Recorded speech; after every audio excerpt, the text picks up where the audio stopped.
کچھ لوگ ایسے ہیں جو اللہ والے ہیں، صحابہ نے عرض کیا یا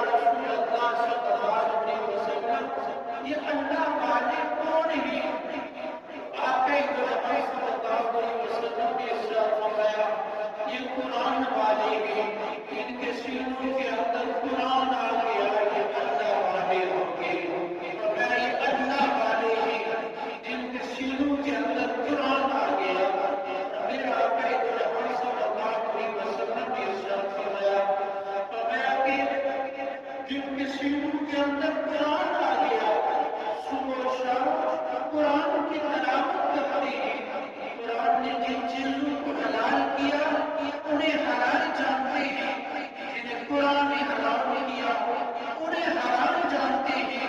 فرمایا وہ لوگ ایسے ہیں کہ جب اللہ کی بارگاہ میں دعا کے لیے ہاتھ اٹھاتے ہیں، فرمایا اللہ ان کی دعا کو ہر حال میں مقبول کر لیتا ہے، کبھی ان کی دعا رد نہیں ہوتی۔ فرمایا قرآن کی قدر ہے، صبح و شام ان کی زبانیں قرآن سے تر و تازہ رہتی ہیں، تو ان کی زبانوں کے اندر اللہ نے اتنی برکت رکھتی ہے کہ اللہ کی بارگاہ میں جب دعا کے لیے ہاتھ بلند کرتے ہیں تو اللہ ان کی دعا کو اپنی بارگاہ میں مقبول کر لیتا ہے۔ مولا علی شیر خدا رضی اللہ تعالیٰ عنہ ارشاد فرماتے ہیں، فرمایا کہ جس نے قرآن کے حافظ کے ساتھ دوستی کی، فرمایا اس نے اللہ سے دوستی کی۔ فرمایا جس نے حافظ قرآن سے دشمنی کی، فرمایا اس نے اللہ سے دشمنی کی۔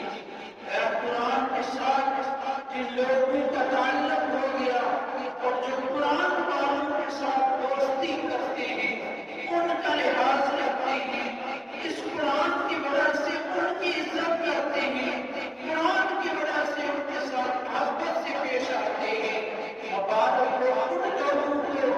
میرے آقا ارشاد فرما رہے ہیں کہ وہ جس نے حافظ قرآن سے دوستی کی اس نے اللہ سے دوستی کی۔ فرمایا وہ اللہ کا دوست ہو گیا، اللہ کا مقرب ہو گیا، کیونکہ اس نے اللہ کی کلام کی وجہ سے حافظ قرآن کے ساتھ دوستی کی۔ فرمایا گویا اس نے اللہ کے ساتھ دوستی کی ہوئی ہے، اور جس نے اللہ کے ساتھ دوستی کر لی اس کا ٹھکانہ پھر جنت ہوتا ہے، وہ کبھی جہنم نہیں جا سکتا۔ آگے صلی اللہ علیہ وسلم نے ارشاد فرمایا، آخری خطبے کے درمیان جو بات فرمایا کہ لوگوں میں تمہیں دو چیزیں دیے جا رہا ہوں، انہیں مضبوطی سے تھام لو، کبھی گمراہ نہیں ہوگے۔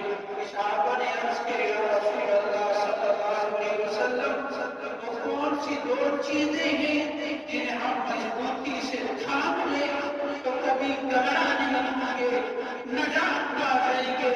آقا صلی اللہ علیہ وسلم نے ارشاد فرمایا کہ اللہ کی کتاب قرآن ہے اور دوسری میری یاد بات ہے۔ فرمایا ان کا دامن مضبوطی سے تھام لو، کبھی گمراہ نہیں ہوگے۔ اور میرے آقا نے ارشاد فرمایا کہ روزے کوثر پر بھی میری آیت اور قرآن اس طرح جڑے ہوئے ہوں گے، فرمایا جنہوں نے اس کے دامن کو تھام لیا وہ تھام کر اسی طرح روزے کوثر پر آ جائیں گے، اور میں روزے کوثر سے انہیں پانی کے جام پلاؤں گا۔ میرے دوستو قرآن کے نام کو مضبوطی سے تھام لو۔ میرے آقا ارشاد فرماتے ہیں جس نے قرآن کو تھاما وہ کبھی گمراہ نہیں ہوگا۔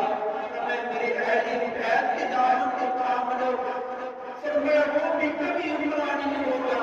کہ وقت ایسا آئے گا جب دجال فتنہ برپا ہوگا، کامرے ہوں گے جو اپنا ایمان بچا سکیں گے، اس فتنے کے اندر جن لوگوں کا ایمان بچ گیا وہ جنت کے اندر جائیں گے۔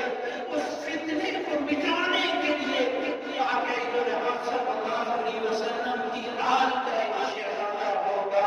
فرمایا جب اس کے جھنڈے کے نیچے جمع ہو جائیں گے، فرمایا وہ دجال کے فتنے سے بچ جائیں گے، اور وہ دجال کے فتنے آ کر قلعہ کما کریں گے، اور ان کا نام کیا ہے؟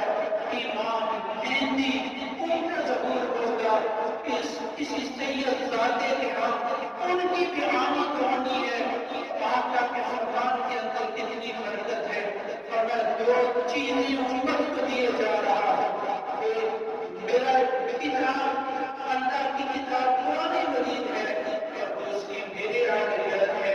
فرمایا ان کے دامن کو مضبوطی سے تھام لو، کبھی گمراہ نہیں ہوگے۔ اور میرے دوستوں خوش قسمت ہیں وہ لوگ جنہیں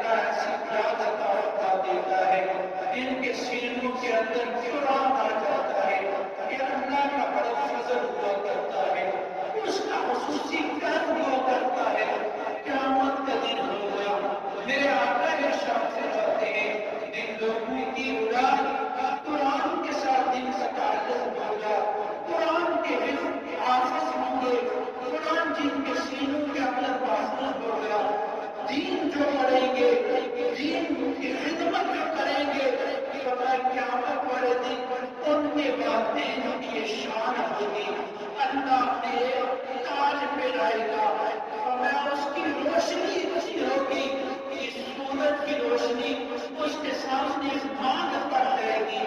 یہ عزت، یہ شہرت اور یہ قیامت والے دن کا مرتبہ دیکھ کر فرشتے پکار اٹھیں گے، بولا کون سی مخلوق ہے جنہیں تو نے آج یہ عزت عطا فرمائی ہے، یہ شرف عطا فرمایا ہے. میرا رب ارشاد فرمائے گا یہ وہ لوگ ہیں جن کی اولادوں نے دنیا کے اندر قرآن کو یاد کیا تھا، اپنے سینے کے اندر محفوظ کر لیا تھا، انہوں نے دین پڑھا تھا، جن کی اولاد دین کی خدمت کرتی رہی. اس کی وجہ سے آج ان کے والدین کو ایک مرتبہ مقام عطا فرمایا ہوا ہے. اور آپ سے قرآن کو اللہ ارشاد فرمائے گا کہ الف لام میم سے شروع کر اور والناس تک پڑھتا جا اور جنت کی سیڑھیاں چڑھتا جا. اللہ درجات فرماتا جائے گا، ایک بلند مقام پر آپ سے قرآن پہنچ جائے گا. اللہ کی بارگاہ میں عرض کرے گا مولا یہ عزت، یہ تکریم، یہ شان جس وجہ سے رسول عطا فرمائی ہے، خدا فرمائے گا کہ تم نے دنیا میں میرے قرآن کو اپنے سینے کے اندر محفوظ کیا تھا، صبح شام تو اس کی تلاوت کیا کرتا تھا، اس وجہ سے آج میں نے تجھے مرتبہ مقام عطا فرمایا.